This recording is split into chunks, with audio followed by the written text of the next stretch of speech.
We're back with you here on Newcastle News' sports podcast, Spring Sports Podcast.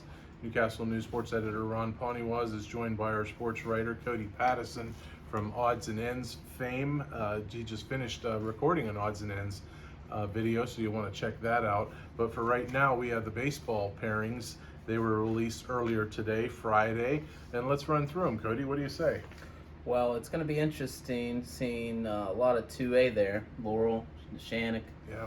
Shenango, co-section champs too. Yeah, we should see possibly at least one rematch, I would think, somewhere along the way. But let's start with Laurel Baseball, Class 2A.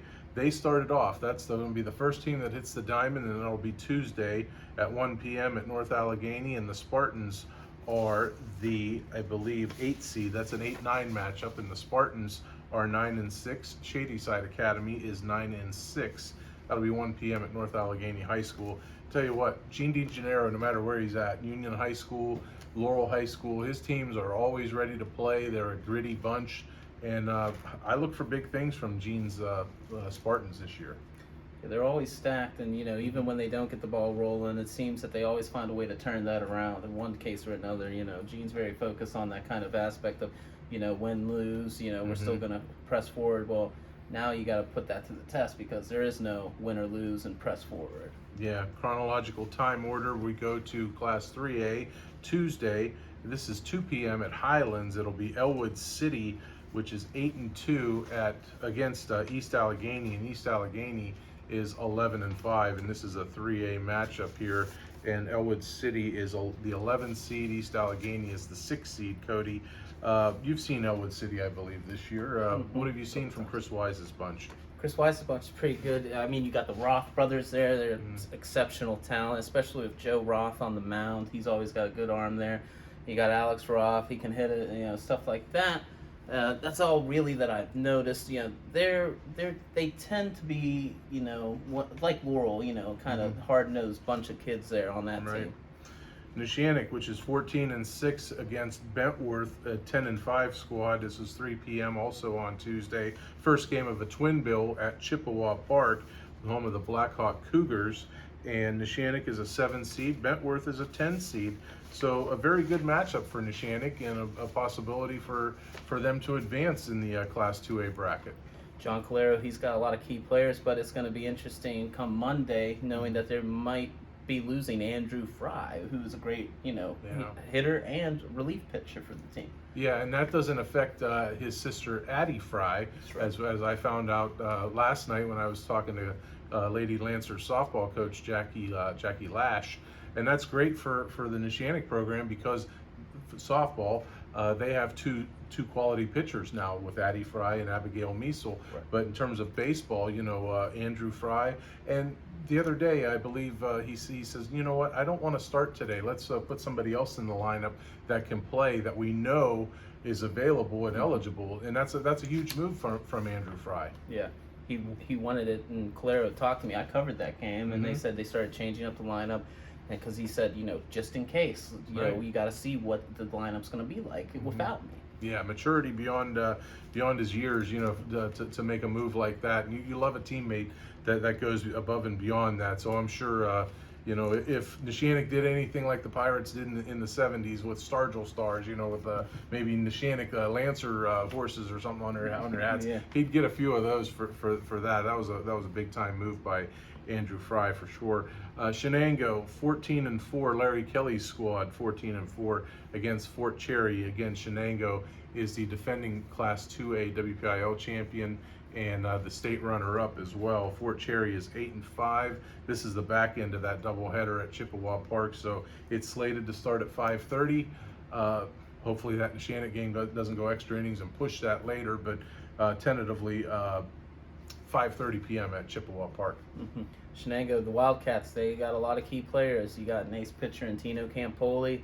You got one of the great hitters in Tyler Kammerer. Yeah, you got one of the best bunts I've ever seen from Braden Ziegler. He phenomenal. He won that game against Riverside with that bunt. It was very impressive.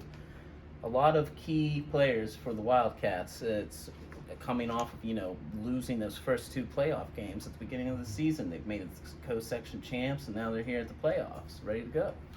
Yeah, and Larry Kelly, I just spoke with him a little while ago. Larry Kelly of award-winning fame here on our tip-off and gridiron podcasts. You know, they had a great turnaround, Cody. 0-2 to start off with. They lost 2 games to Nishannick. I believe it was at Slippery Rock University in very adverse conditions. Dug themselves an early hole, and conquered all odds. They only lost one more section game the rest of the way. I believe it was Southside Beaver 10-9 in a slugfest. They swept Laurel. They swept Riverside. Again, conquered all odds. Your thoughts on what Coach Kelly's squad has done in that regard? In that regard, he really turned it around. And not only that, but they've had keys to turning around their season at every possible vantage point, especially with the recreation center. And they had a ton of postponements this season, and they had the ability to go into that recreation center instead of just canceling practice and go practice and hit infield work, all of that.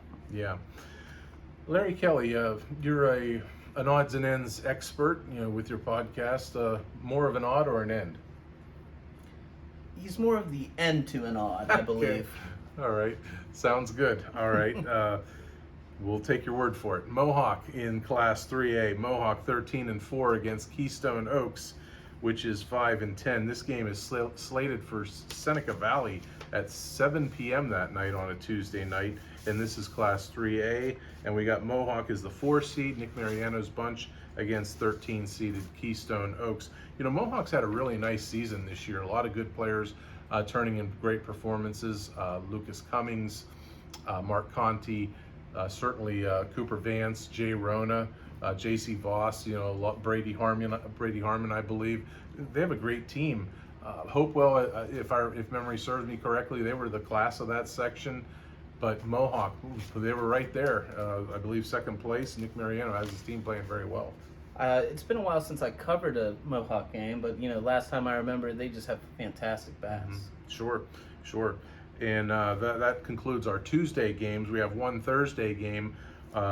Union, which has a bye in Class 1A section, is 9-4 overall, and they will play the winner of Bishop Canavan, which is 7-5, or Riverview, which is 6-9. And a lot of people are going to start saying, "Wait a second, Riverview? I know Riverview. You know Riverview? Do you know your history?" Okay, Riverview. That's who Jake Vitale no-hit last year for Union in the WPIAL Class 1A championship game. So Riverview is probably going to go into that game with a little bit of extra motivation, saying, all right, we want to win because we're advancing, but we also want a piece of Union too. Yeah, that's going to be interesting to watch. And that little factoid right there, Union, they're pretty good at, easing into it near the end of the game.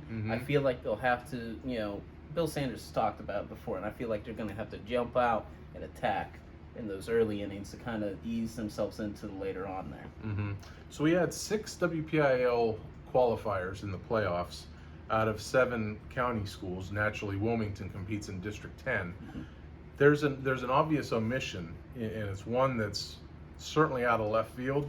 I think if we started before the season and we were told there's going to be only one WPIAL team not to make the playoffs, well, if you go in alphabetical order, I spoke with Chris Wise right after they beat Franklin in the state playoff game basketball when he was interim coach that night. I asked him, how's the baseball team going to be? So we got pitching, we can hit, we're going to be pretty good. All right, Elwood will be in the playoffs. Laurel's got Gene DeGennaro as coach, a lot of good players. All right, we like Laurel to make the playoffs. Mohawk got a good nucleus. They're in the playoffs. Nishannick, they're in there everywhere. They'll be in the playoffs. Newcastle, defending WPIAL and state champion. Okay, they'll find a way to get in the playoffs. Shenango, Larry Kelly will have his team in the mix. They'll be in the playoffs. Union, Bill. Okay, so who's going to be out? Well, surprise, surprise. It was Newcastle. But they were right in it to the last day. A win over Blackhawk would have put them in the WPIAL playoffs. How shocked are you that they're not in the playoffs, and how much of a surprise is that around the WPIAL? It's peaks and valleys. You go from the highs to highs to the lows to lows, and we've talked to Coach Cook multiple times, and he's always mentioned that, well, we have a possibility of getting in the playoffs, and it seemed like there was always something that could possibly go wrong, and he was right there at that very last thing. And then 15-0, I believe, was lost, and then that's just all she wrote. Yeah. When a coach can raise his hand and there's a big ring on it, and in Coach Cook's point of view, he's got two of them, a district and a state one. He knows what he's doing. That program will be back next year. You can mark my words on that one. Real quick, let's talk about the Section 2 Classification 2A, the section that Shenango competes in.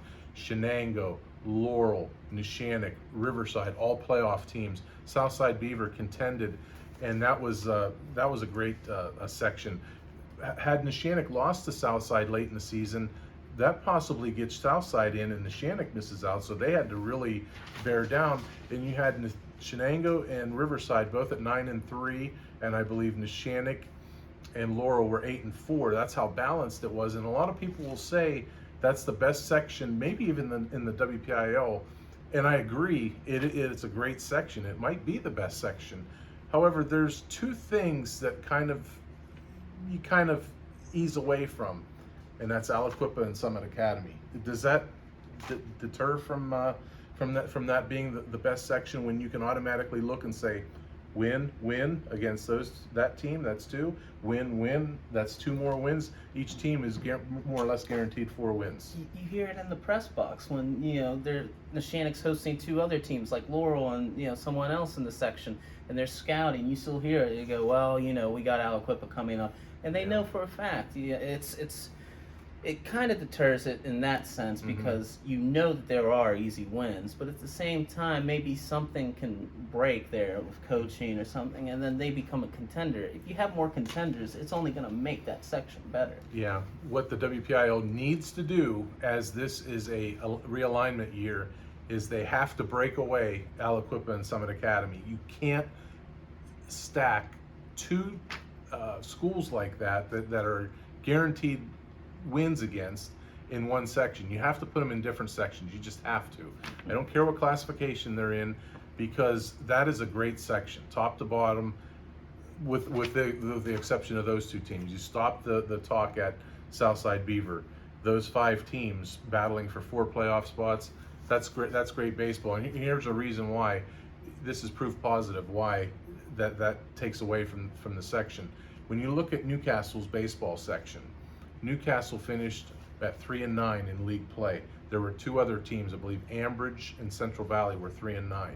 Well, we know Newcastle, all 3 of those teams didn't make the playoffs, but we'll take it from Newcastle's perspective. Do you automatically go into the season and say, got Newcastle on the schedule, win? Do you go into? No, exactly. So that's why it kind of lessens the play, even though, as we mentioned, Section 2A, probably the best section there is, no matter what the classification. And what's that old phrase? Iron sharpens iron? Exactly, yep. Yeah, and it's sharpened it all year. Shenango's going to be a better team for it come playoff time. Neshannock will. Neshannock's a 7 seed, but you know what? Throw records out the window, throw seeds out the window. Laurel's probably going to get pretty far. They're on the other side of the bracket is Laurel. Shenango and Neshannock. Don't be surprised if you see that matchup in the semifinals, and then don't be surprised if you see Laurel, on that side saying, "Oh, we're going to represent this side," and then whoever wins Shenango and Neshannock, we'll be ready. So that's a little preview for you. Cody, anything else baseball-wise that we didn't touch on that you'd like to comment on? I think we touched on everything, so I'm good on my end. All right. This is our spring sports baseball playoff preview podcast, so be sure to check it out, watch it, read our stuff in the daily pages, check out Cody's Odds and Ends podcast, and certainly follow us throughout the playoffs, as we've got plenty of baseball and softball coverage yet to come, as 14 of our 16 teams throughout the county, only Shenango softball and Newcastle baseball have completed their seasons, but the rest of them all bidding for gold at the district level and possibly a state level too down the road. He's Cody Pattison. I'm Ron Poniewasz. We'll see you next time. Okay. All right, Pete, we're done.